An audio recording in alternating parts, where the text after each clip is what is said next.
Welcome. Welcome this afternoon to Hoover Institution's Washington office.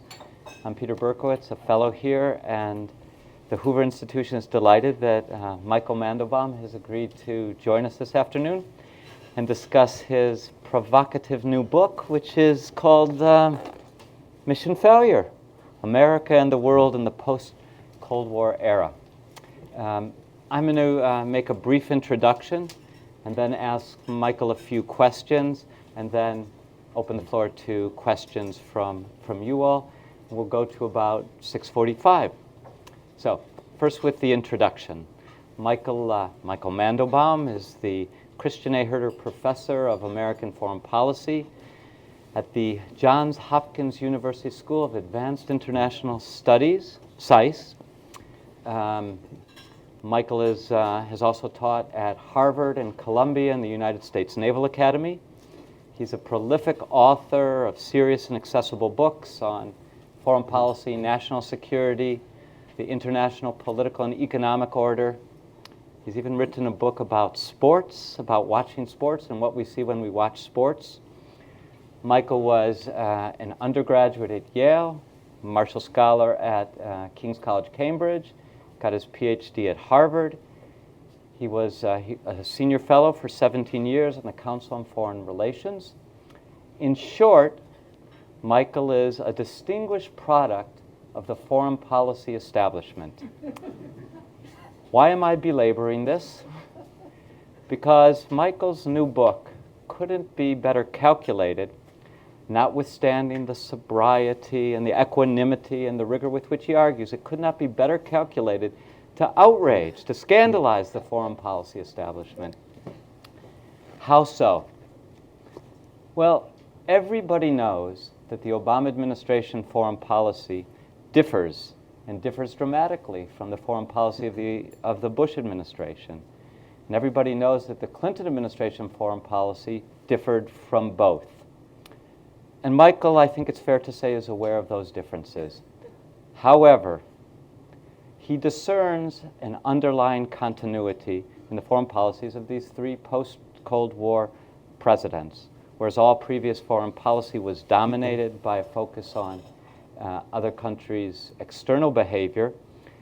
Michael argues that after the Cold War, increasingly American foreign policy focused on the internal affairs of other states. And there's one other continuity. Michael claims that since the Cold War, every significant effort to transform a foreign regime has failed. Every single significant effort. So, with those provocations on the table, that central provocation on the table, let me begin by asking Michael, what inspired you to write this book? What are the assumptions on which your argument rests? And what did you hope to accomplish? Well, thank you, Peter. Thanks to you personally and to Hoover corporately for making this possible. It's a pleasure and an honor. Your recitation of my title reminds me of the one shining moment when I was on Jon Stewart's show. As far as my students were concerned, by far the high point of my career. And he read off this title and he said, "You must have the most crowded business card in the world." As for provocation and anti-establishment, the anti-establishment tone of this book, midway through it, I began to think of it as my "You'll never eat lunch in this town again" book. So I hope I've been equally unfair to both parties. The book rests on 5 assumptions. The first assumption is that the period that I cover, 1993 to 2014, which is roughly speaking the post-Cold War era, was a unique period in the history of American foreign policy, and indeed in the history of the foreign policies of all great powers, in that the United States faced no serious threats.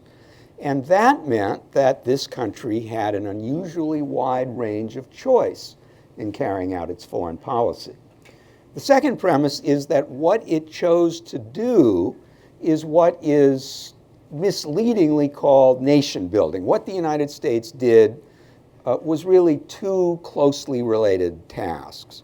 One is nation building, trying to create a sense of national community among disparate people. That was certainly the effort in Bosnia and in Iraq. But the second is state building, trying to create the institutions of modern government where they do not exist. The third assumption, or the third premise, is that this was common to all three post-Cold War administrations, despite their differences, and is the common denominator of American policy toward China, Russia, Bosnia, Somalia, Haiti, Afghanistan, Iraq, and the wider Arab world, and I deal with all of those policies.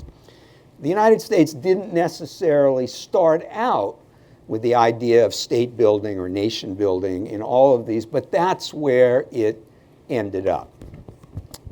The fourth premise, as Peter mentioned, is that all of these efforts had a common feature.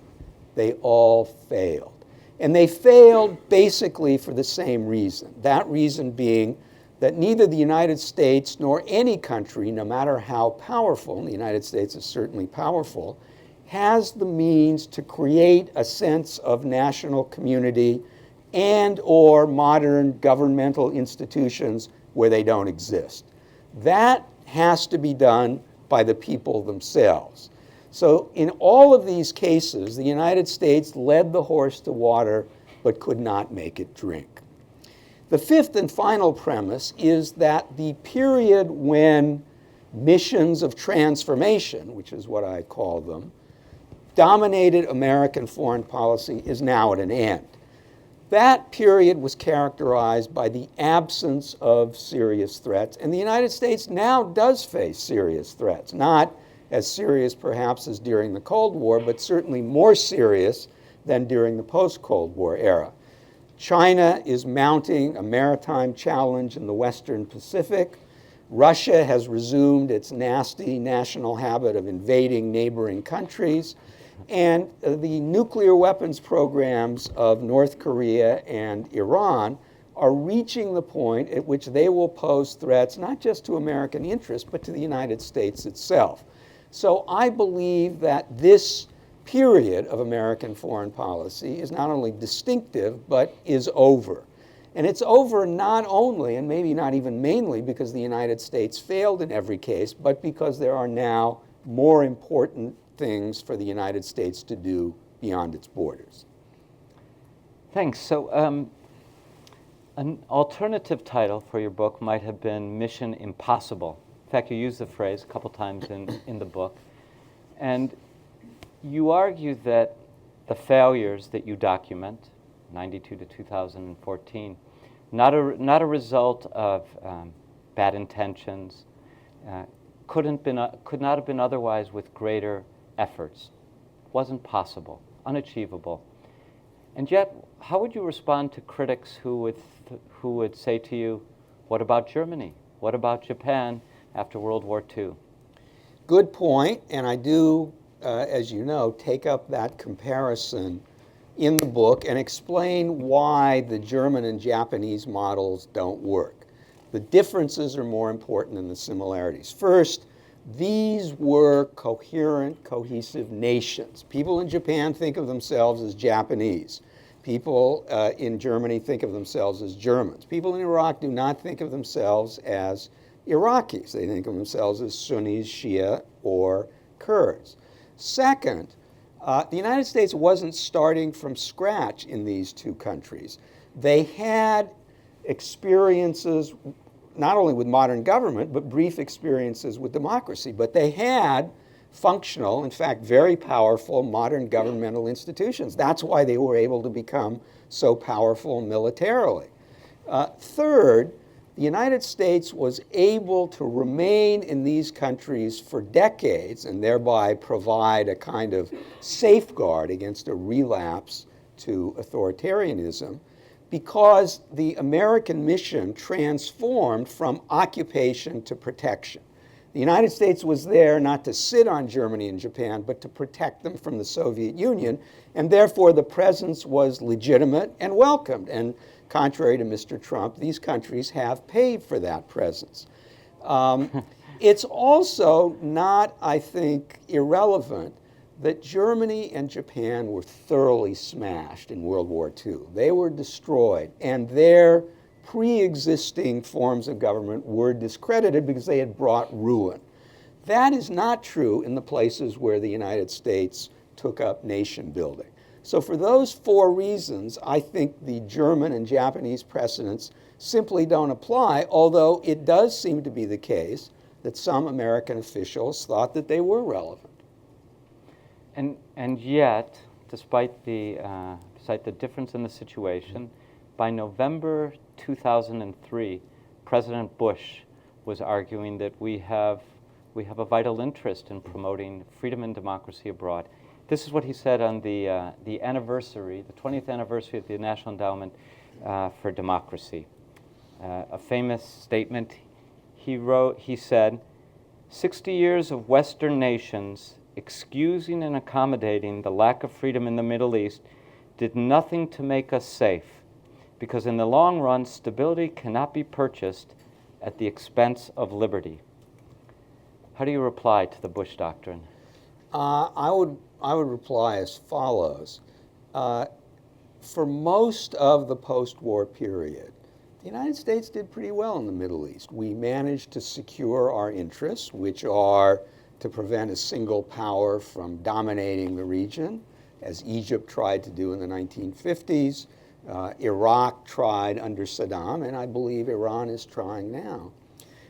We also had an interest in keeping the region effectively non-nuclear, and that has succeeded, although that achievement, I think, is shaky now. We had an interest in assuring access by our allies to oil from the Middle East, and we've achieved that too. We haven't kept the price down, but we have made sure through our naval and air presence that that oil does reach Europe and Japan. So we did all right.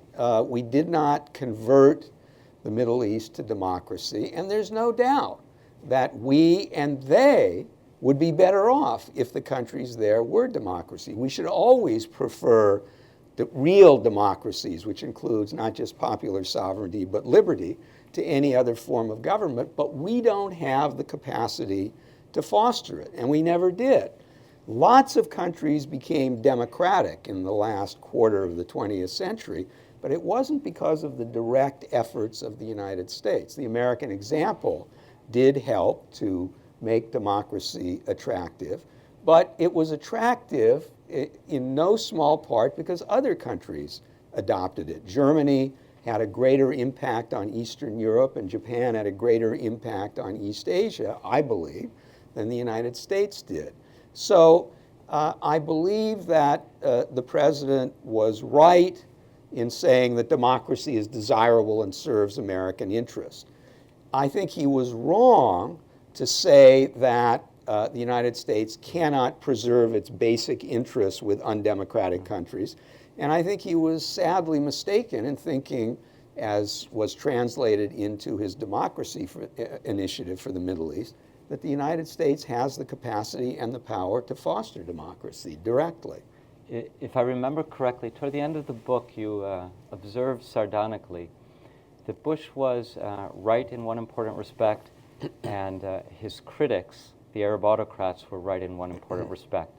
Bush was right that the situation was unstable, and the Arab autocrats were right that instability would yield something even worse than they were. That's right.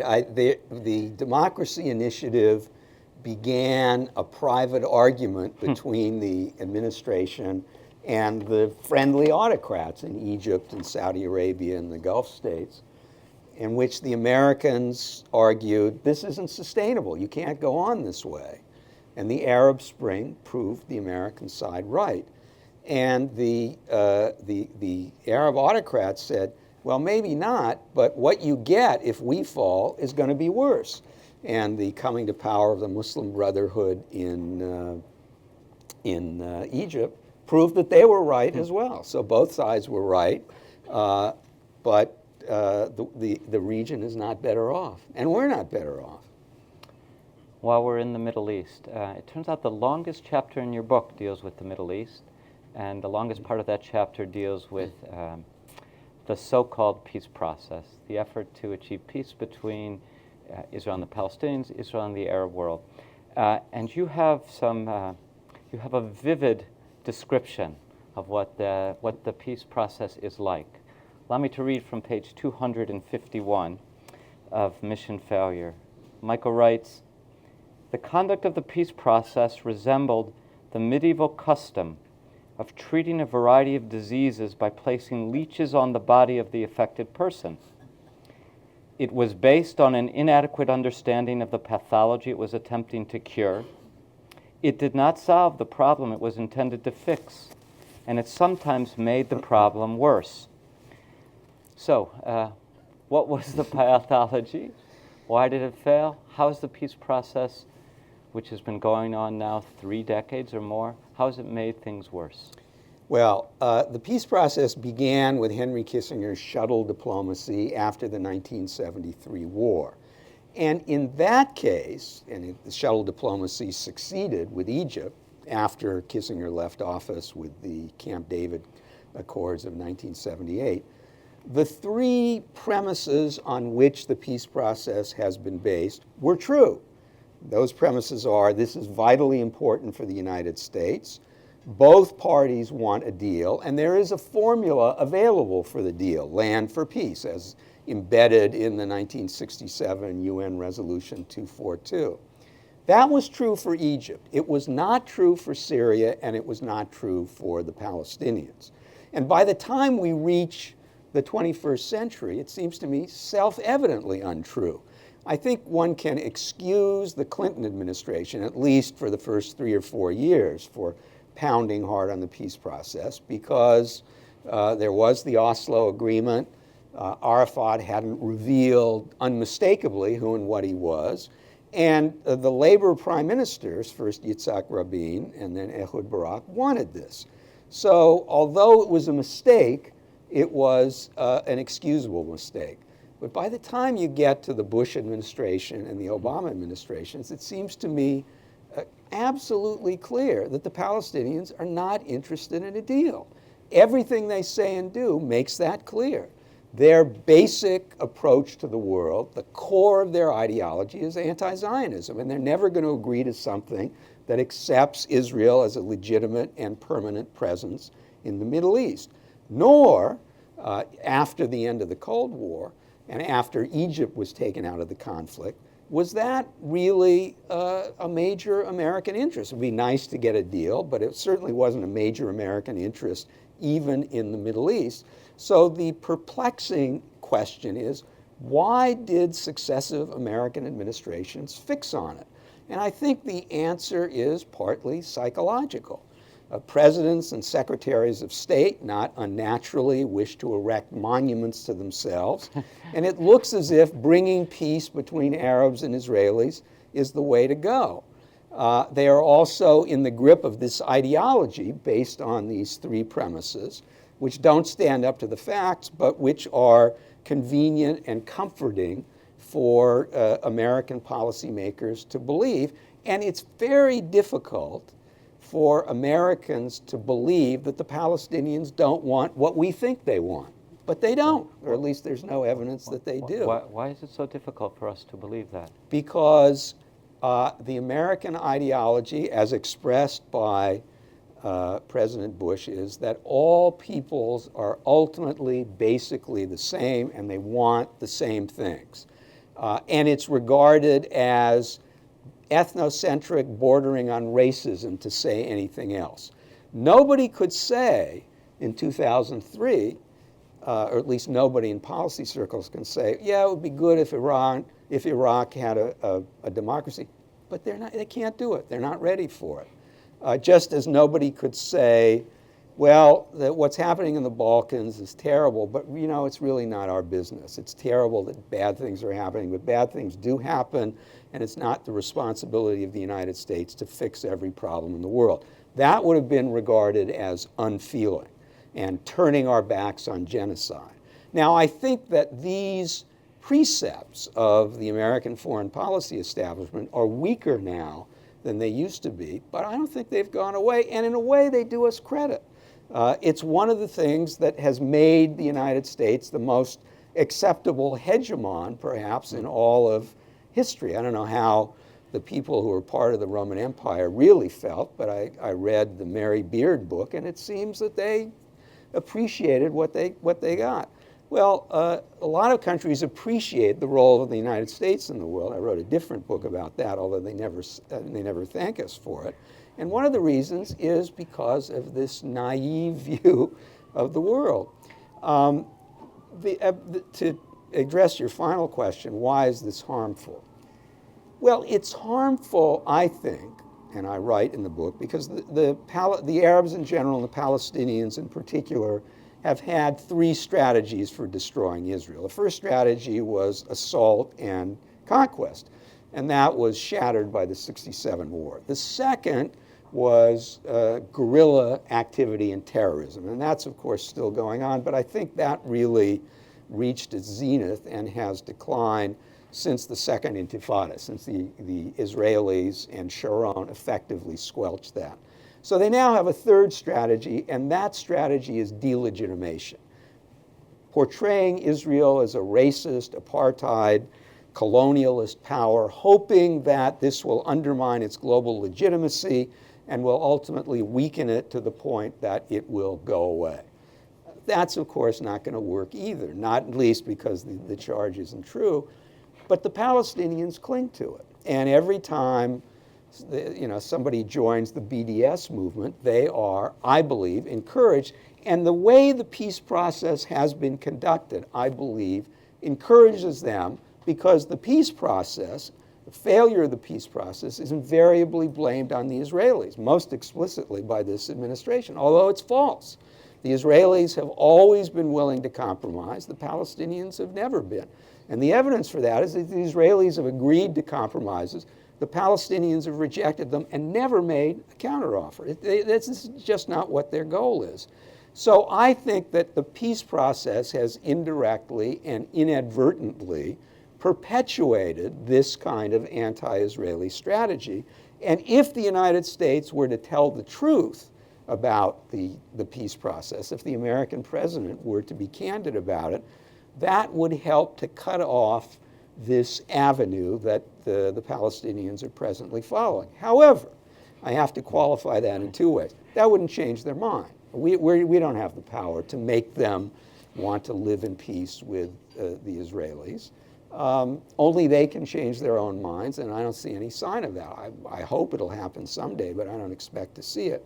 Second, the damage that the peace process did was to Israel, not to the United States. But the Israelis are a strong, resilient country, and they shrugged it off. It would have been better for them had it not fallen out this way. But Israel is a going concern, a very successful state, and not even the peace process can change that. Undoubtedly, there'll be some questions about those opinions, but for the moment, let us stipulate that your analysis is correct, and let us set aside the challenge of installing a responsible president in 2017. What would a responsible foreign policy, therefore, toward Israel and the Palestinians look like come 2017? Well, a responsible policy would have two parts. And I have a version of this chapter running in Commentary magazine next month. It's a rather more emphatic view. How'd that happen? Peter, those who've read the chapter may not think that that's possible. I would say two things. First, tell the truth about the Israeli-Palestinian conflict, and I suggest in that essay that negotiations are useless unless the Palestinians are really seriously ready to make a deal. How do you know they're ready to make a deal? Well, my litmus test is giving up the right of return, which is bogus, and which they use to make sure that Israel, that there will never be a deal with the Israelis. Just clarify what the right of return is. The right of return holds entirely facetiously or falsely that every Palestinian who left what is now Israel in 1948 and all their descendants are entitled to return to Israel proper, not to a Palestinian state. And of course, they fled because the Arab states started a war and told them to leave. And the Israelis made some effort to keep them, although at a certain point and in certain places, the Israelis were not sorry to see them go. So I would say, and the Palestinians, they base this right on a UN resolution of 1948, which doesn't give them the right of return. It says that all parties should try to resettle refugees. And the Israelis did that. There were more refugees from Israel, excuse me, excuse me, thank you, than there were from Palestinians, not known as Palestinians then, who left Israel. The Israelis resettled them. The Arab states, with the exception of Jordan, refused to do it. So the Israelis are not responsible for this. The right of return is bogus, but it's held out as a way of making sure that there can never be a deal. So that's the first thing that I would do. Second, I am among those who believes that it is not in Israel's interest to have settlements beyond the security fence. I think that entangles them with the Palestinians in a way that's undesirable. And I think it is feasible to withdraw those settlements, although not easy. It would not be feasible to keep the Israeli army out of the West Bank, where it has to do some patrolling to protect Israel.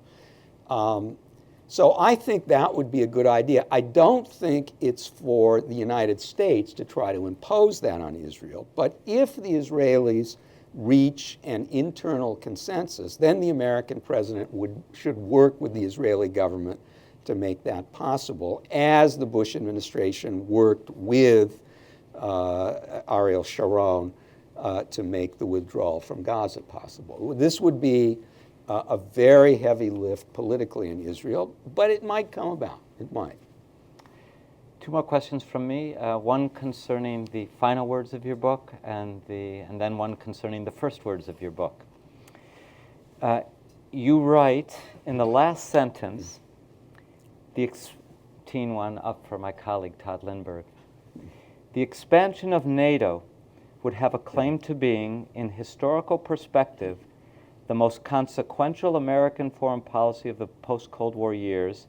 Its malign effects would be felt long after the failed missions in Somalia, Haiti, Bosnia and Kosovo, and even Afghanistan and Iraq had faded from memory. Could you say a word or two in explanation of that strong assertion? Yes, I have written a lot over the years in opposition to NATO expansion and was actually active in the campaign against NATO expansion.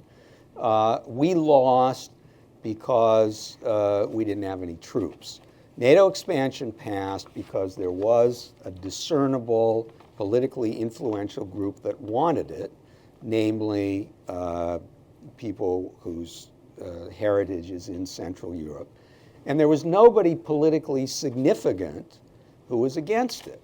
It was just a bunch of academics, including all of the people who knew anything about Russia, including both George Kennan and Richard Pipes, perhaps the most eminent Russia specialists of their generation, who, as far as I know, had never agreed on anything else, but they were opposed to NATO expansion.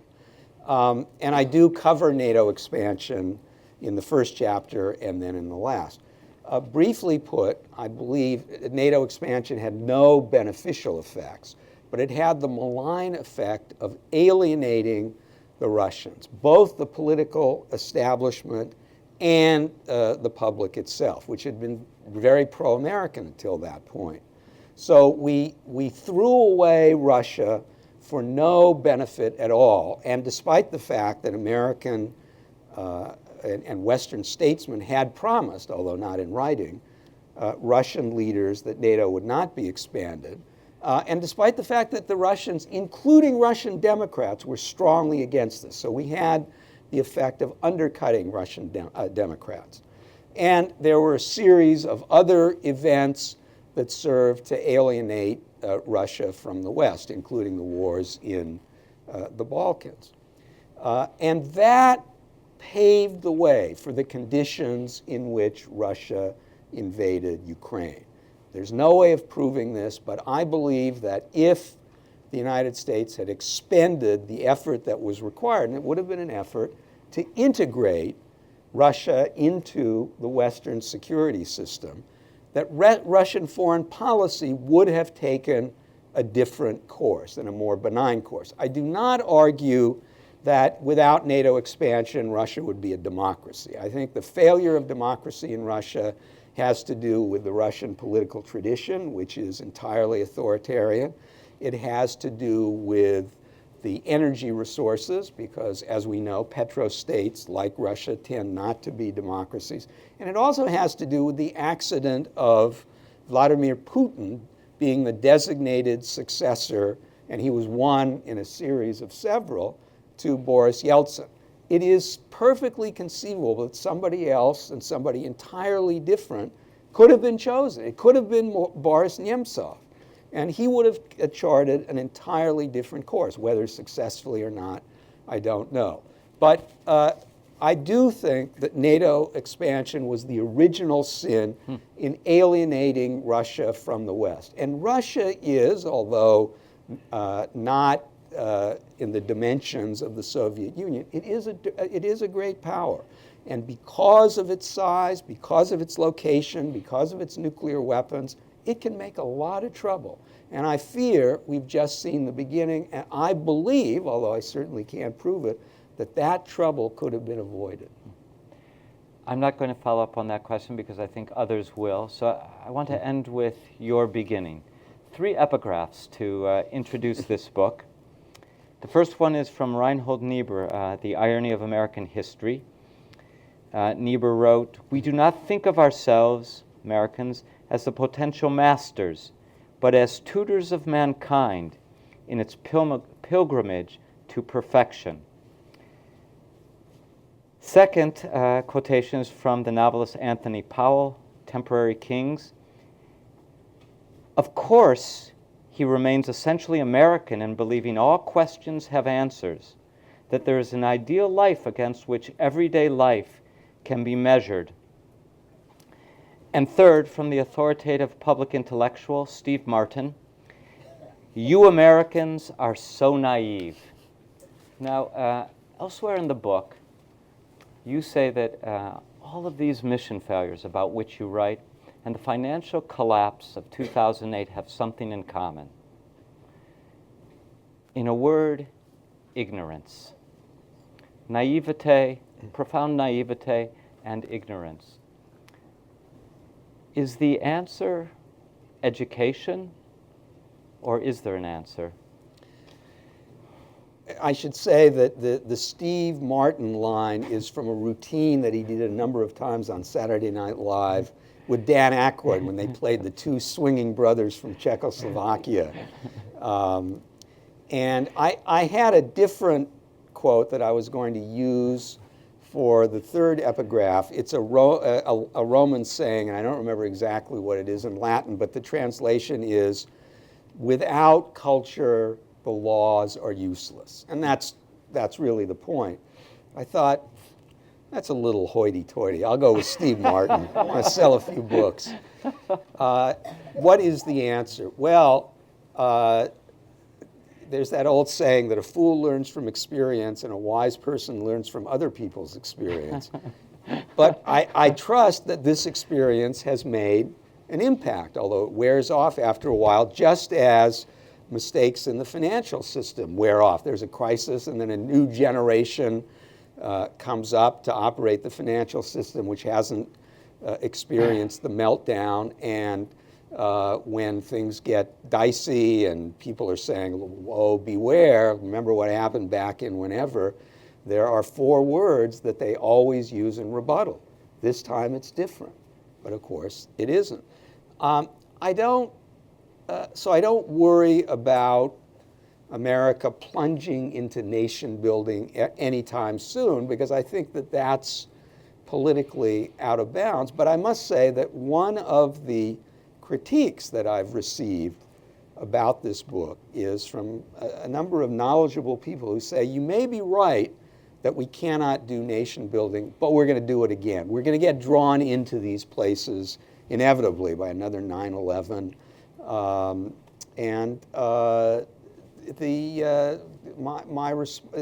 Stanley Kurtz was making this point to me in conversation. I cannot say that that will not happen. There is always pressure to do something. It's the British have a saying, which maybe dates from their days as the world hegemon. They call people who are keen for intervention the something must be done brigade. Well, that brigade is pretty powerful and vocal in the United States, and in some ways it represents what's best about America. We want to help people. We want to stop mass killings, and we take responsibility for it, and that speaks well for the country. But if it's true that first we will be drawn into nation building for other reasons, but we don't know how to do it, which is the moral of the story of my book, the question is there a third way? And my response is, if there is, it would take another book to spell it out, and I would not be the ideal person to write that book. Thanks a lot. We're now going to open the floor to questions. Two requests. Please first identify yourself, and second, please put a question. Yes. I'm Heather Gravison. And we have a presidential candidate Republican presidential candidate, who suggested that we abolish NATO.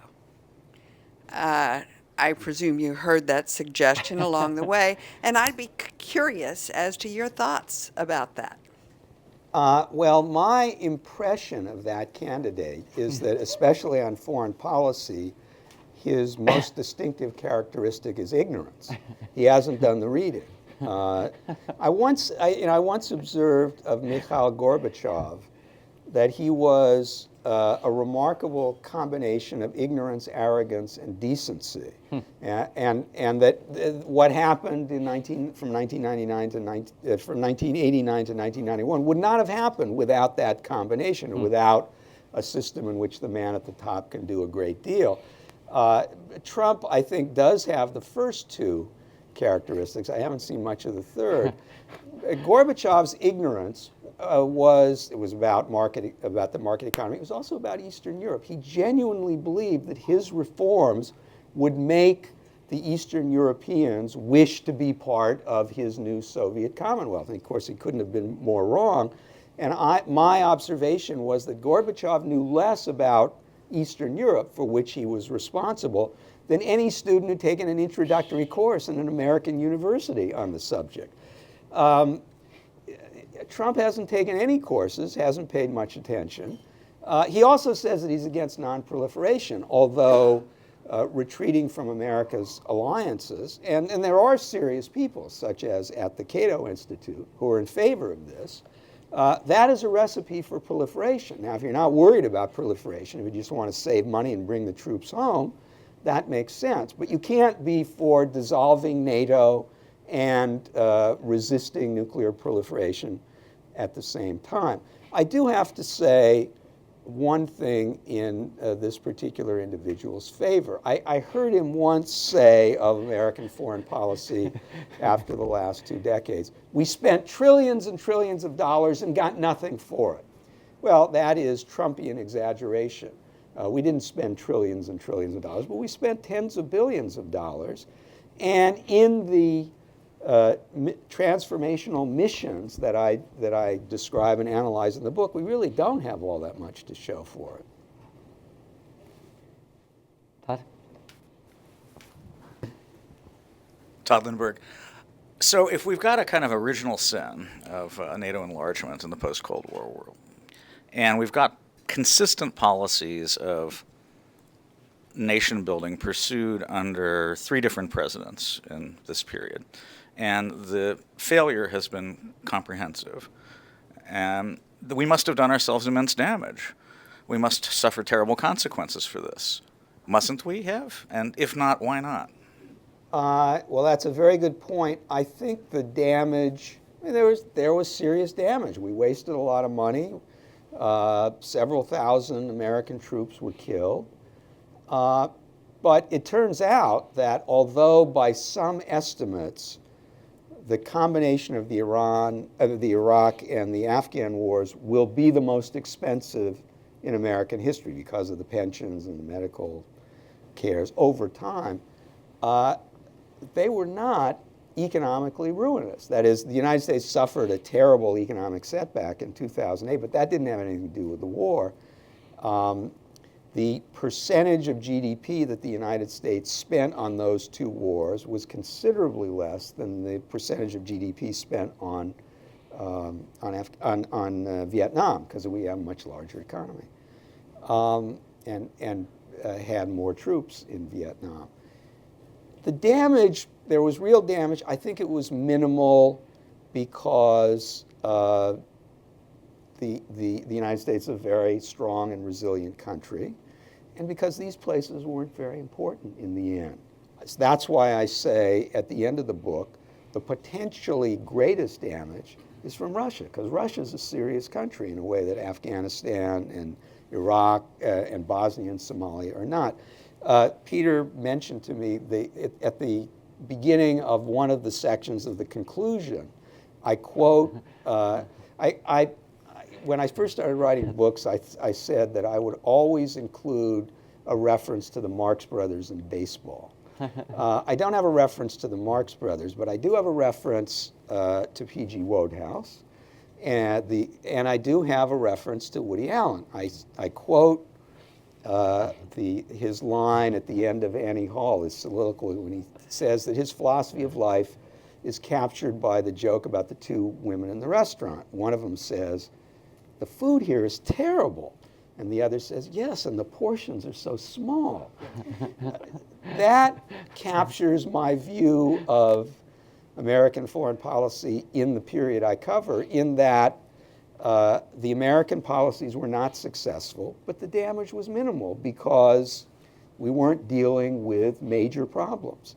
So that's the reason that I think that I think the damage was bearable, and it's also the reason that I think that NATO expansion, if you accept my interpretation of the consequences, has the potential to be by far the worst mistake the United States made.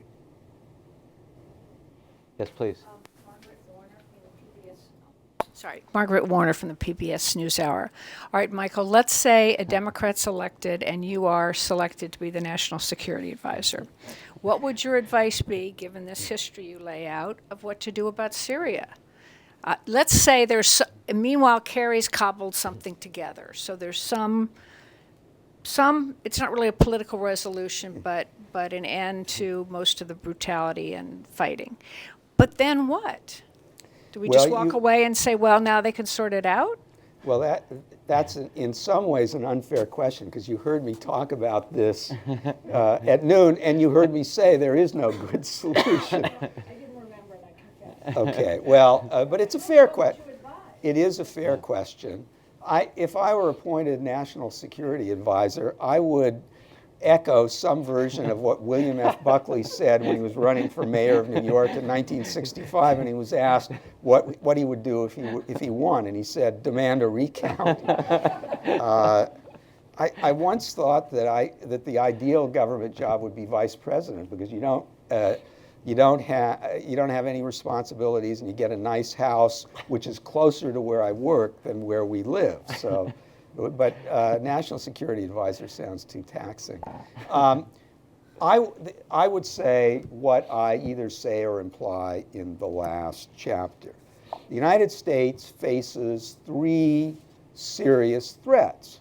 One is China's maritime challenge in the Western Pacific, mainly in the South China Sea, but not only, because there is this dispute over the Senkakus with the Japanese, where we have this odd position that we don't take a position on who actually owns them, but we will defend the Japanese if it comes to war. The second is Russia. And the third is Iran, which I believe is a serious threat to American interests in the Middle East. But as I said this morning, although we have an interest in Iran losing in this sectarian region-wide civil war, there are obstacles to our acting on that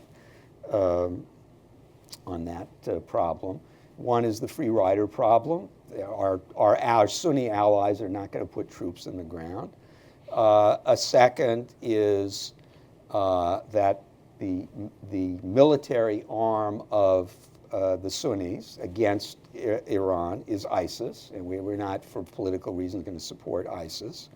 A third is that if we had, if we actually achieved our goal of defeating ISIS and Assad, something would have to be put in place in Syria, and we're not very good at that, and I don't see any acceptable form of government or people who would man it that we could put in place. So to answer your question, I would say that that the United States should oppose Russian expansion and oppose Chinese maritime expansion and oppose Iranian expansion.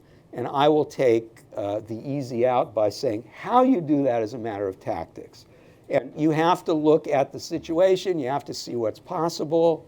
You have to decide whether you're going to challenge China frontally and where. You have to decide what kind of military cooperation, explicit military cooperation you want with the other East Asian countries who are terrified of China. You have to decide how you're going to support Ukraine, and you certainly want to try to get the allies to keep the embargo on, keep the sanctions on.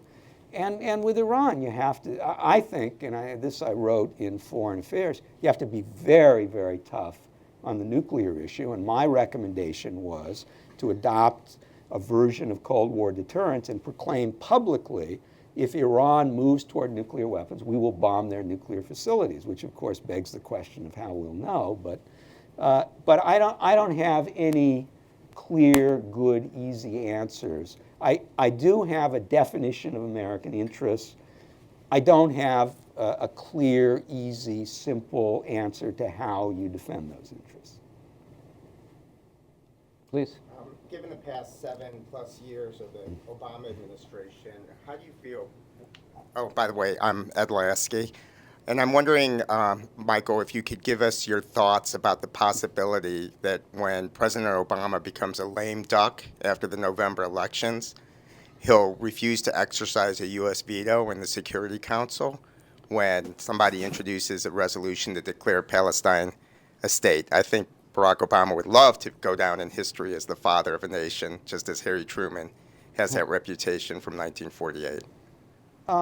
He might. I wouldn't put it past him.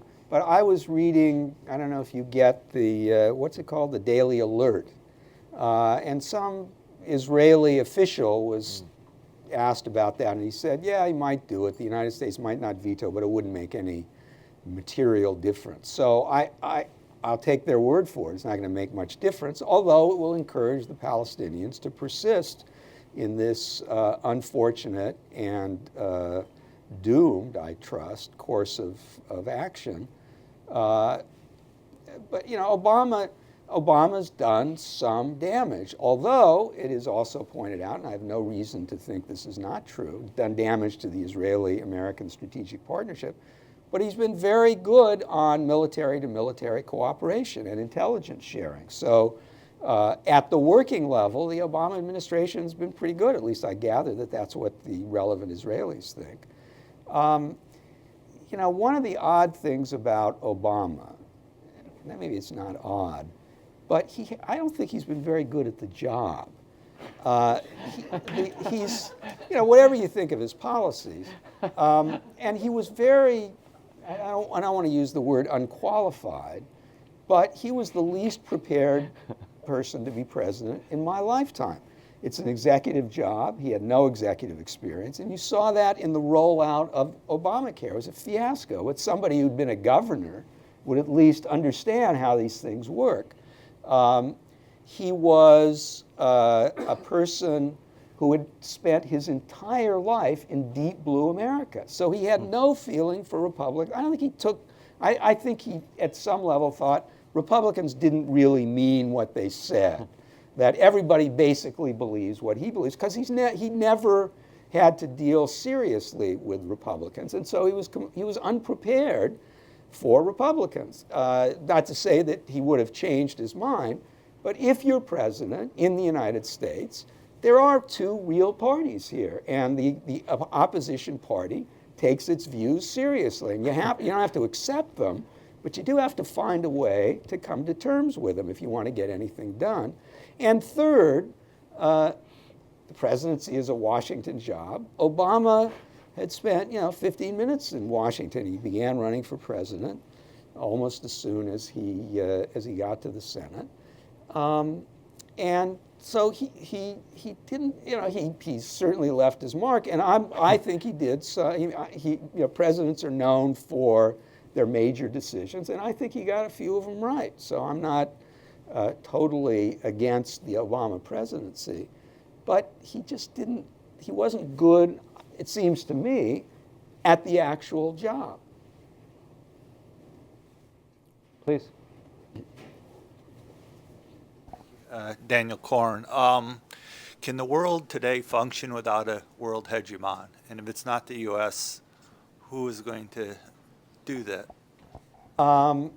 I can give you a brief answer to that. I wrote a book about it 10 years ago called The Case For Goliath. I think the world functions much better with the United States as a hegemon, and the best evidence of that is East Asia and Europe. Without the American presence and without the American nuclear guarantee, you would see, I believe, rampant nuclear proliferation in those regions. You may see it in the Middle East as well, and that would not make them more safe.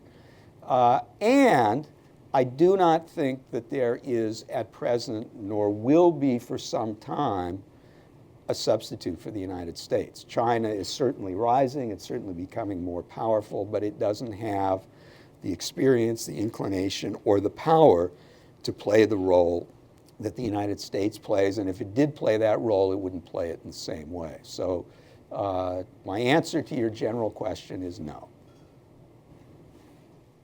Please. Ahmed Nabi Hassanzoy, and I'm a research associate here in Washington, D.C.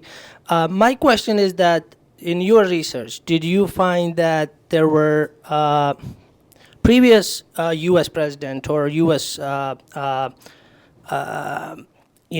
Politicians that had helped the regimes that were there, for say it had helped Israel, and for say the previous regime had some involvement to do with Saddam Hussein or Gaddafi for that sake. And the same thing, it's assistant to Pakistan, if you had talked about the Afghan war.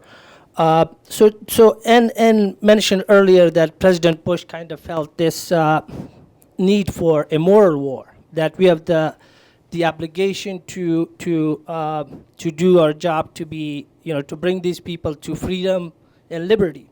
But you say these war failed, and these war had a failure and will continue. They continue to be a failure for the U.S.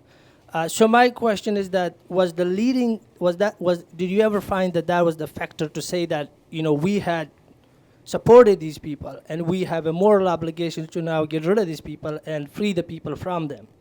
And then the second question would be that the gentleman earlier asked that what would be the consequences for the U.S. of this, and you said that the GDP consequences are very low for the U.S. But would you say that the moral obligation for the U.S. will continue to be much greater because the Afghans have given some over 100,000 casualties, Iraq the same way. So would you say that the moral consequences of these wars are much greater and continue to be greater for the U.S.? Okay, two good questions.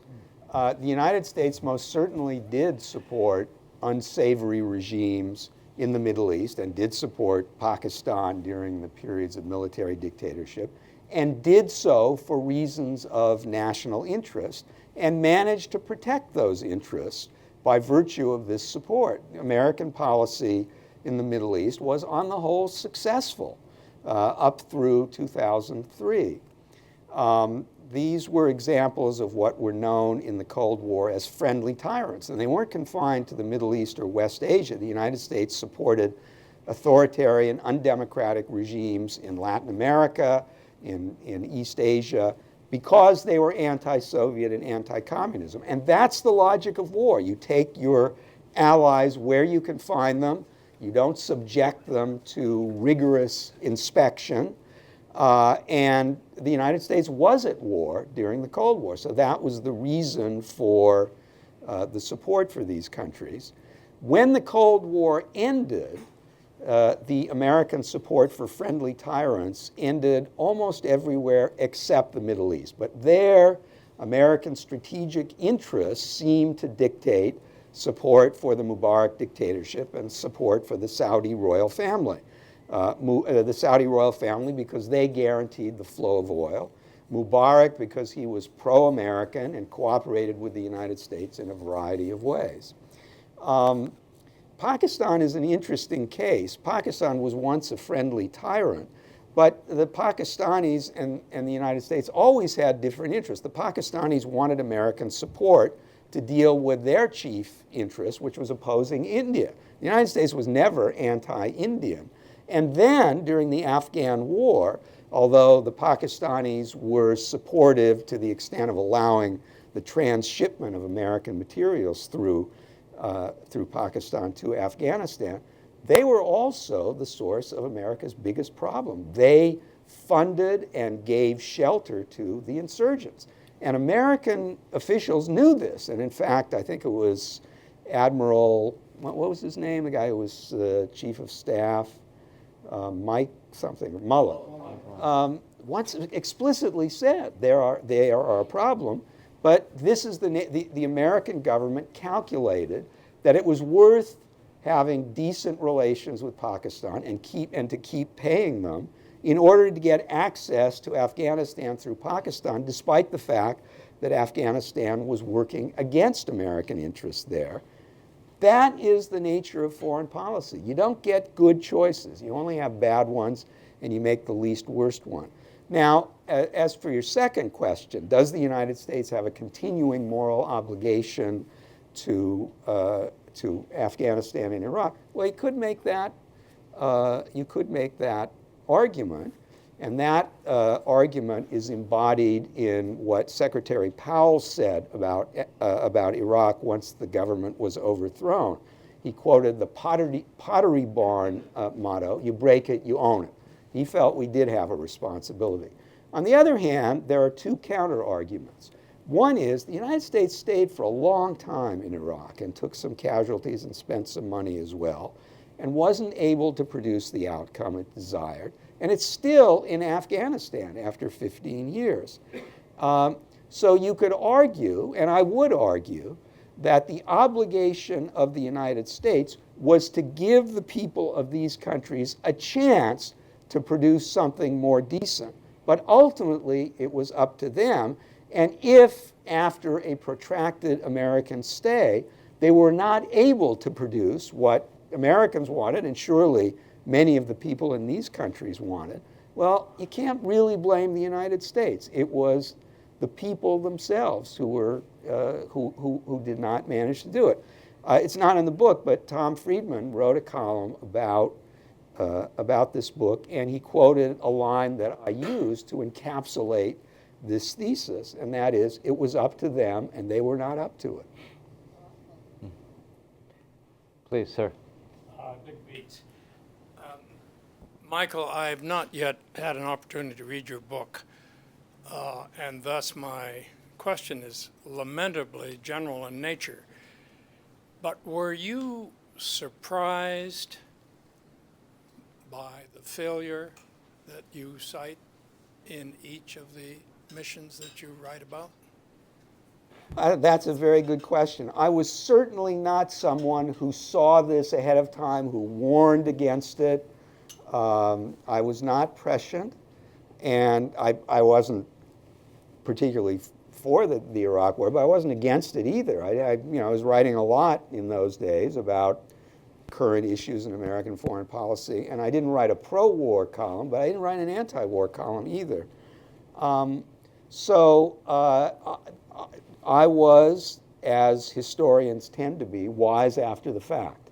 I didn't have any particular insight, although I must say, to give myself some credit, and I don't deserve a lot of credit, when General Petraeus and his counterinsurgency doctrine became prominent, I thought to myself, haven't we seen this movie before? Because I'm old enough to remember Vietnam. And it didn't work in Vietnam. Now, there are some who said, well, it didn't work in Vietnam, but we've learned a lot since then, and it'll work in Iraq. My response was, I hope that's true, but I'm not persuaded. But the answer to your question in general is no. Not until the end. Hang on, though. Don't I remember an article from the mid-90s by a certain Mandelbaum called something like Foreign Policy as Social Work? Yes, indeed. And what was that about? Well, that was about, that certainly, a close reader could have concluded that I was damning nation building then. What I was actually saying, but if you read that article again. But a still closer reader would have come to what conclusion? If you read that closely, you will see that I do not say, although it would have been a better article if I had said, this won't work. What I said was, this is really not what the foreign policy of a great power is about, and the country isn't likely to support it, and we should keep our eye on the ball and do more important things. I was never in favor of humanitarian intervention. I was not in favor of the Balkan interventions for a variety of reasons, but the basis for my opposition was not that it wouldn't work, although it didn't. So that's a very Talmudic, or depending on your religion, Jesuitical way of trying to justify what I wrote in 1996, or trying to argue, which is not what an author usually argued, yes, that I wasn't prescient in 1996. Please. Another question, which I know I'm hogging the questions, but Saudi Arabia. Should we be thinking of Saudi Arabia in a different way today, or is it still just, quote, an essential partner, and we swallow the bad with the good as a partner in that region? Well, that leads to another Woody Allen line in that same scene from Annie Hall about why he keeps falling in love, why we have relationships. You remember, said it reminds him of the guy who goes to the psychiatrist and says, Doc, my brother thinks that he's a hen. And the doctor says, well, tell him he's not. And Woody Allen, and the guy says, well, I can't. We need the eggs. Saudi Arabia is a gas station, and we really can't do without it. Maybe someday we will. We could do without it, but the world couldn't do without it. And therefore, we have an interest in maintaining in power people who are going to keep the free flow of oil moving. And I don't buy the argument that any regime that held power in Saudi Arabia would sell oil. ISIS probably wouldn't. They would like to injure the West. The Muslim Brotherhood probably wouldn't. So we can't do without them. They are a dubious partner. They are more responsible for the wave of fundamentalism than any other single country. After 1979, they put a lot of money into these madrasas from which the terrorists emerge. And if you think of all the countries in the world, the one that is least like the United States in terms of values is probably Saudi Arabia. But that's international politics. That's the world. That's the life of a hegemonic power. So I don't see the United States separating itself from Saudi Arabia. And although they're unhappy that we're not doing the fighting for them in Syria, they still need us. But we need them as well, unfortunately. So I think the Saudi-American relationship will continue. And I would worry not about the United States, about Beauty and the Beast breaking up. I leave you to decide which country is which. I would worry about internal instability in Saudi Arabia, and I don't know what we do about that. That goes back to the criticism or the critique that I received that you may be right that nation building is impossible, but we will get involved in the politics of other countries. Saudi Arabia is one place where we would. Our preference would be for other Arab countries to do it. We would pay the Jordanians and the Egyptians to send their troops, and maybe they would. But that is a potential problem and a serious one. Two final questions. One over here, then over here. I thought Max had a question. Did Max have a question? 3 questions. Okay. Okay. But so they'll have to be quick questions and brief answers. Brief answers. Wayne Schroeder, given the premises of your book, as well as the lessons that we've learned from recent military interventions, such as Iraq, which was a preventive war, a war of choice, if you will, how do you see this? How do you see the application of military force playing out in the future? Will it be very circumscribed? Will we still have this latitude which we seem to have had over the last 15 or 20 years? How do you view that? I think we will have less latitude because of the experience of these failed interventions, but like financial crises, people will forget and other things will come up. I also think, you're right, this was a preventive war, not a preemptive war, and there is a difference. And I believe that a preventive war, although it's against all international law, is justified in the case of nuclear weapons. And I'm sorry that it has been discredited because I think it may come to the point where that is justified vis-a-vis Iran. Please.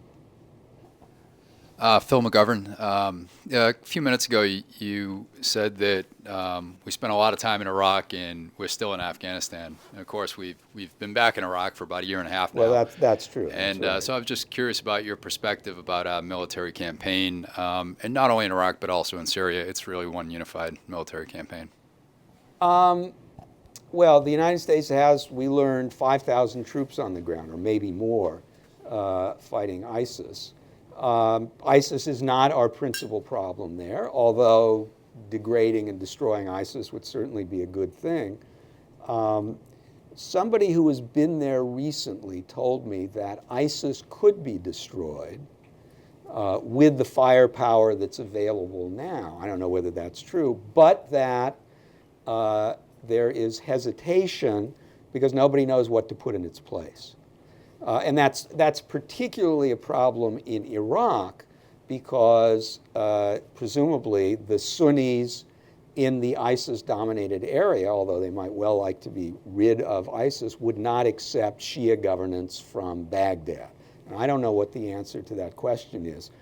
I'm not entirely happy with the administration's policy toward Iraq and Syria, but I think it is defensible, and I don't have a real good alternative. I do not hold with those who say if only we'd intervened in 2012 and recruited a militia of good guys, they would now be